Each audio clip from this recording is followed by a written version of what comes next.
আমি তাদেরকে বললাম যে আমার আমার কথা শুনে তো তারা রাস্তা নামে। আমি কেমনে, আপনারা আপনাদের প্রাইম মিনিস্টার পারে না, স্বরাষ্ট্রমন্ত্রী পারে না, আমার কথাকে তারা উঠবে? তো এই সমস্ত জিনিসগুলো মানে যখন হচ্ছিল, এবং একটা পর্যায়ে যখন দেখলাম যে ছাত্রদের উপরে এইরকমই লাঞ্ছনা শুরু হয়ে গেল, আমি নিজে দেখলাম যে কারো কারো মাথা ফাটিয়ে দিচ্ছে, কাউকে কাউকে উঠিয়ে নিয়ে যাচ্ছে।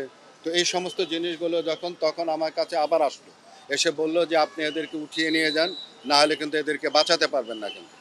তো তখন কিন্তু সেই সময় কিন্তু আপনারা আমার পাশে ছিলেন কিন্তু। আমি বিকালবেলা আমি সাংবাদিক সম্মেলন করলাম, এবং আপনারা জানেন যে সেই সাংবাদিক সম্মেলন আমি কেঁদেছিলাম। কান্নার কারণটা ছিল এটা, যে এরকম একটা আন্দোলন আমাকে থামাতে হলো। কারণ সেই সময় আমি বলেছিলাম যে তোমরা আমার সন্তানরা যারা, তোমরা ঘরে ফিরে যাও। কারণ হলো গিয়ে যে এই সময় আমি তোমাদেরকে আমি বাঁচাতে পারবো না। আবার যদি সময় আসে তাহলে আবার তোমাদেরকে নিয়ে আমি রাস্তায় থাকবো। তো সেই সময় এই 18-র পরে আবার এই 24-এ আসছে। এই 24-এ আমি এদের সঙ্গে আছি।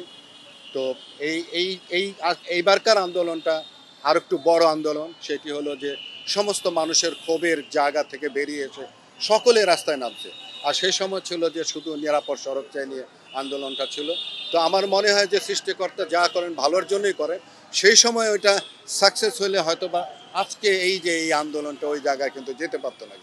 তো আমি বলবো যে দেশের যে পরিস্থিতি ছিল না কেন, যখন যে পরিস্থিতি ছিল না কেন, আমরা আপনারা এই 31 বছরে কিন্তু সাংবাদিক যারা ছিল কিন্তু তারা কিন্তু এইটার ব্যাপারে সোচ্চার ছিলেন, আমার পাশে ছিলেন।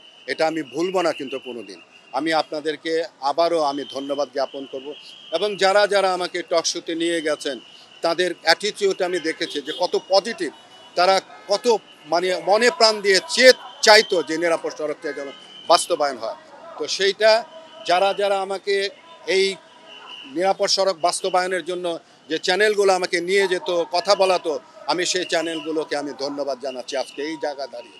যে হ্যাঁ, আমরা হতাশ হয়েছি অনেক সময়, আমি নিজে হতাশ হয়েছি, আপনারাও আমাকে কিন্তু মানে সাহস জুগিয়েছেন, বলেছেন ইলিয়াস ভাই হতাশ হন না, হবে, আপনার আন্দোলন নিশ্চয়ই একদিন বাস্তবায়িত হবে।